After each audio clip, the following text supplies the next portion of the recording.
बिस्मिल्लाहिर्रहमानिर्रहीम। अस्सलाम वालेकुम डियर स्टूडेंट्स। हमने स्टार्ट किया था 9th क्लास के बायोलॉजी में लास्ट चैप्टर यानी ट्रांसपोर्ट। और ट्रांसपोर्ट में हम प्रीवियस लेक्चर में पढ़ चुके हैं अबाउट ट्रांसपायरेशन के ट्रांसपायरेशन किसे कहते हैं।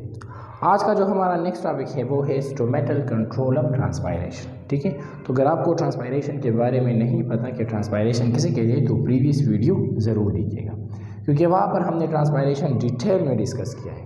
अब यहाँ पर हम पढ़ेंगे इंस्ट्रूमेंटल कंट्रोल ऑफ ट्रांसपायरेशन कि किस तरह हमारे पास इंस्ट्रूमेंटा ट्रांसपायरेशन को कंट्रोल कर देते हैं। इससे पहले कि हम जान जाए कि ट्रांसपायरेशन किस तरह कंट्रोल करता है इंस्ट्रूमेंटा को, सबसे पहले हमें जाना चाहिए और जानना चाहिए इंस्ट्रूमेंटा के बारे में। इंस्ट्रूमेंटा होती क्या चीज़ है। तो बेसिकली हमारे पास इंस्ट्रूमेंटा जो है ये स्मॉल ओपनिंग है। इंस्ट्रूमेंटा क्या है?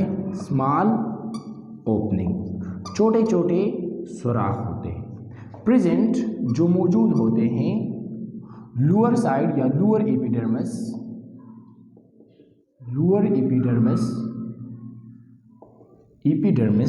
ऑफ द प्लांट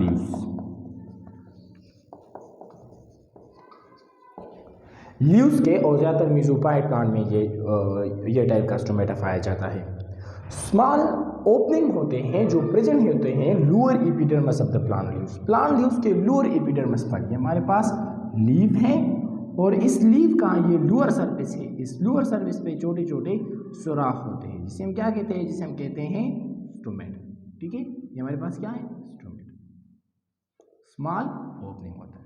अब स्टोमेटा हमारे पास टू सेल्स से बना होता है, टू सेल्स से बना होता है जिसे हम क्या कहते हैं? जिसे हम गॉड सेल्स कहते हैं, गॉड सेल्स।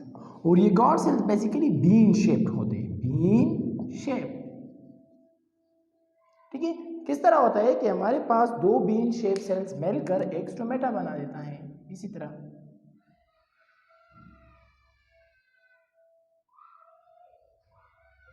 तरह हमारे पास दो किस्म के सेल्स इकट्ठे होकर क्या बनाते हैं? एक स्टोमेटा बना देते हैं। ठीक है, अब स्टोमेटा किस तरह कंट्रोल करता है ट्रांसपायरेशन रेट को, तो आज हम यही समझेंगे। हमारे पास याद रखिएगा कि स्टोमेटा में क्लोरोफिल मौजूद होता है और इसी में फोटोसिंथेसिस हो सकता है। अगर हम देख ले, यहाँ पर दो टाइम्स होते हैं डे टाइम में। फर्स्ट हम डे टाइम में देखते हैं, डे टाइम। तो अगर हम डे टाइम में देख ले तो यहाँ पर बेसिकली डे टाइम में फोटोसिंथेसिस होता है इन गॉड सेल्स। फोटोसिंथेसिस होता है डे टाइम में, फोटोसिंथेसिस ये होता है किस टाइम में? डे टाइम में। जब डे टाइम में फोटोसिंथेसिस होता है तो गॉड सेल्स में क्या बनते हैं? गॉड सेल्स में बन जाते हैं कार्बोहाइड्रेट या ग्लूकोज। अब ग्लूकोज हमारे पास, जब ग्लूकोज बन जाते हैं तो यहाँ पर पानी आएंगे लोअर सेल्स से। क्या आएंगे? पानी आएंगे गॉड सेल्स की तरफ। सो वाटर मूव कहाँ पर? टुवर्ड गॉड सेल्स, जिसकी वजह से गॉड सेल्स टर्जिड हो जाते हैं। गॉड सेल्स क्या हो जाते हैं? टर्जिड, स्वेल्स हो जाते हैं। ठीक है, अब इस टर्जिडिटी और इस स्वेलिंग की वजह से ये हमारे पास एक दूसरे से दूर जाते हैं और यहां पर क्या बन जाता है? एक होल बन जाता है,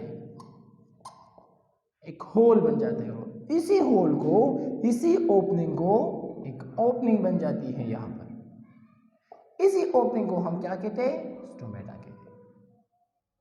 तो जब ये प्रोसेस होता है गॉड सेल्स डे के टाइम में, स्टोमेटा में इनसाइड क्या होता है? फोटोसिंथेसिस होता है गॉड सेल में फोटोसिंथेसिस होता है तो वहाँ पर ग्लूकोज बन जाएंगे। ग्लूकोज की बनने की वजह से वाटर जो है वो आएंगे गॉड सेल में और गॉड सेल स्वेल हो जाएंगे, टर्जिड हो जाएंगे, वो एक दूसरे से थोड़ा सा दूर चले जाएंगे, जिसकी वजह से यहाँ पर एक होल बन जाता है। ठीक है, और इसी होल की वजह से फिर हमारे पास क्या करेंगे? वाटर मूव आउट, वो आउट हो जाएंगे। किसके फॉर्म में? वेपर के फॉर्म में, in the form of vapours. तो डे टाइम में तो ट्रांसपायरेशन जो है वो ज्यादा होगा एज कंपेयर टू नाइट। अब नाइट में क्यों ट्रांसपायरेशन कम होगा तो वो अब हम पढ़ेंगे, ठीक है। ये समझ में आ गई होगी। अब हम अगर नाइट टाइम की बात करें, डे टाइम में ट्रांसपायरेशन ज्यादा होगी। अब अगर हम नाइट टाइम की बात करें, नाइट टाइम, तो बेसिकली नाइट टाइम में तो there is no photosynthesis, no photosynthesis during night. अगर फोटोसिंथेसिस नहीं होती नाइट में तो यहां पर क्या नहीं बनेंगे, यहां पर फॉर्मेशन भी नहीं होगी।